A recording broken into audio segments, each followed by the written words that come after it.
Steph, what is the mood of the team right now? Coming off 3 straight, is it anger, frustration? How you guys feeling in that? I feel we're eager to get back on the field and change our fortunes a little bit. Like, I think we've had a good week of training. It's been warmer and it's made it tough, but I think the guys haven't been shy to put in the work this week, and that's really good to see. For you, not being able to play the last couple, health and safety protocol and all that, how good is it to be back and be able to be out there tomorrow?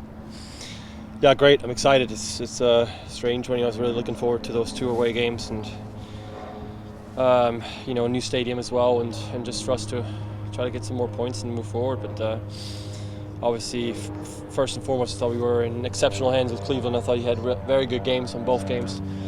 Kept us in it, had some good saves. So great to see that. But I'm happy to, it sucks when you're on the outside and you're kind of helpless. You can write a nice message and that's about it. So it's better when you can at least train and push everybody in the training field, and then hopefully help out on the weekend as well. Brian told us a funny story on Tuesday that you had to rent a car and drive back to see it. Tell us about it. Give us the play-by-play of how exactly that all happened, having to rent a car and drive back to Seattle. Yeah, as soon as I tested positive. When did we fly out? We flew out on Monday. I tested Tuesday morning. I tested positive, and at that point, quickly, I like to be proactive and look forward and see what's best. And the options were wait for a double negative to fly home, but you don't have a guarantee.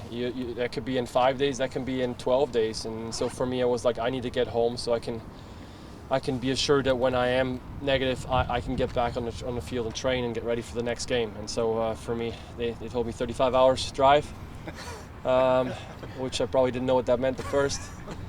But no, it was good. I'm lucky because Tommy is a very outdoorsy nature person, and so I knew that he would give me some good advice and tell me where to go through. And I did 3 12-hour drives, 33 days, and then just the end from Spokane back to here. But it was nice, honestly. First day I was grooving to the 80s music, lively, lots of energy. Cut through Missouri all the way to Omaha, and then I think I became an introvert and turned off the radio and just enjoyed the nature. So, but it was good. I think, especially in today's political climate, where we think everything is so black and white, neither you're red or you're blue. It's nice to see just how different people live in different places, and that we're so much more than just, are you with me or against me? It's a really sad thing in this country that I feel like it's very polar. So to drive through some places and as much as I try to stay away from people, see that they're quite friendly. In Montana and Wyoming and Idaho, very good folk there. So it was good. It was good for the soul for me too. I think, like I said, as an introvert, I got a lot of ideas for my my art endeavors in the future, and I think some amazing ideas actually that I'm not going to share with you because I needed to trademark them first. Was it at least a Mercedes they gave to let you rent when it I had a Toyota 4Runner, and I missed the guy. He served me well, although it showed me an oil maintenance warning every day, and then that scared me a little bit, but I pushed through, so it's fine. That must have been a little nerve-wracking to see that warning light come on every day. I did check the oil, and okay. I did get a little top off, but I mean, yeah, if you're in the middle of South Dakota and your car goes down, I don't know what I would have done. So I'm happy I didn't have to experience that. So it was funny on the air. Brian said there were only, and you said this, there was only 2 choices. There was waiting or there was driving back. But legally you could have flown back. Was that a moral decision, or was that what the team presented? I mean, there's people flying with positive COVID tests on commercial flights all the time. That wasn't even an option. I mean, that wasn't even presented as an option to me, and it wouldn't have been an option for me anyway. So yeah, I guess you can say it would have been a moral decision not to do that. I think that's extremely selfish in a time where I did this. Yeah, I could have been, well, I have it. I can hop on and pretend I don't have it, but no. I'm happy with my decision. I'm happy, like I said, I think I actually gained something out of it because I had a good mindset going into the drive. But first and foremost, the most important thing for me was, not taking everything I have in my control and getting to a level that I can train and prepare myself for the next games as quickly as possible. And for me, that option was clearly to just tough it out, drive home, make sure I'm at home, and then wait for that negative, which came on Saturday already, so that I could then go ahead and train with the team. Steph, when you were watching the matches, and Will talked about it after the last loss, he said some guys are maybe trying too hard. Do you feel that, and have you overcome that in the last week, your team? You know, I mean, sometimes it's difficult when we haven't scored in a while. People are trying to score goals and make things happen, all right? And sometimes you need people to try to make things happen, but when they don't happen, then you're going to say that they try too hard, right? I mean, it's difficult. I appreciate the effort. The worst is when people shut down. When it's not working and people shut down and they give up and they don't put in the effort, that's the real issue. And I didn't see that. So as frustrating as it is, it's honestly it's part of every season.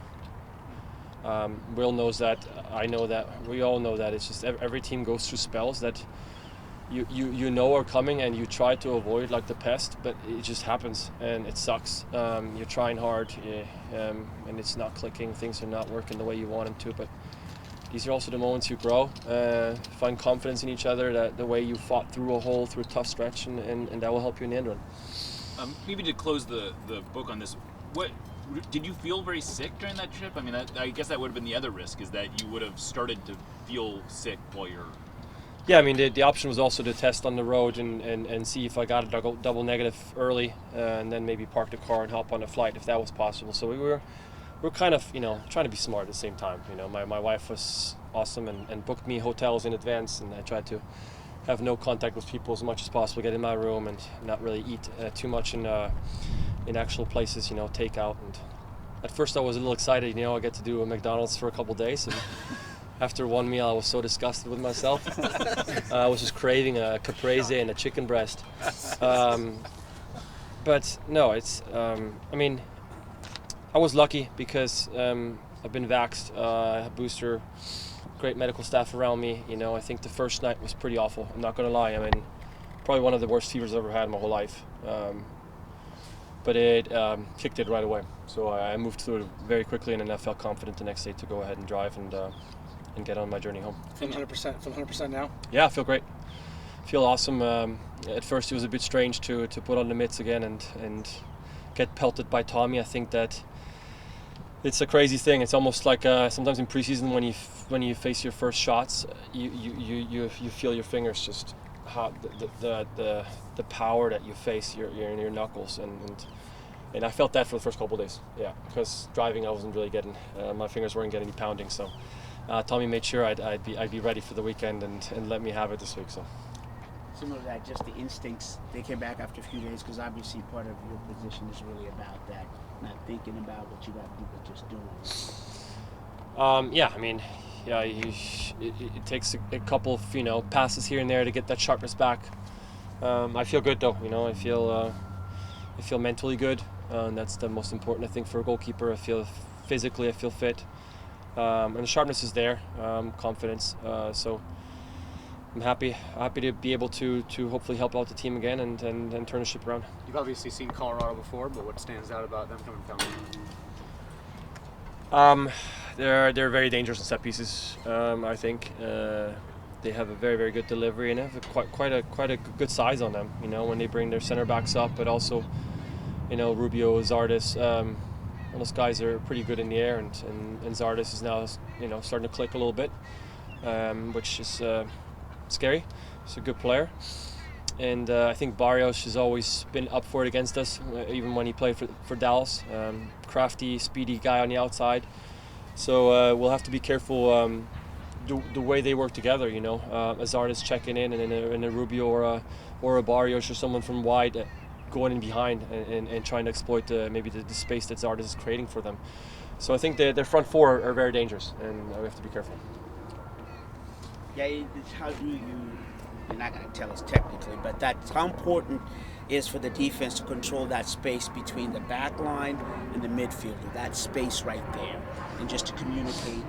It's a multitude of things, right? Reading the actual pressure on the ball is the first thing. You know, can we get pressure on the ball? Can we make it difficult for those entry passes into the pockets?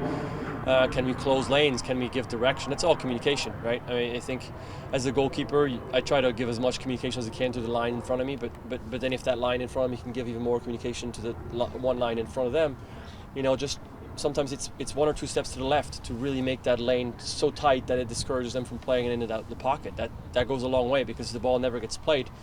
You don't have to deal with it.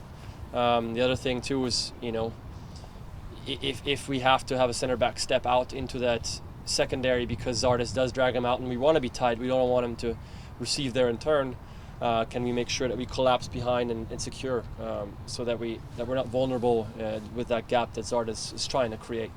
So it's a lot of it is reading off the ball, reading what our teammates are doing, and maybe directing them to make sure that we're as efficient as possible.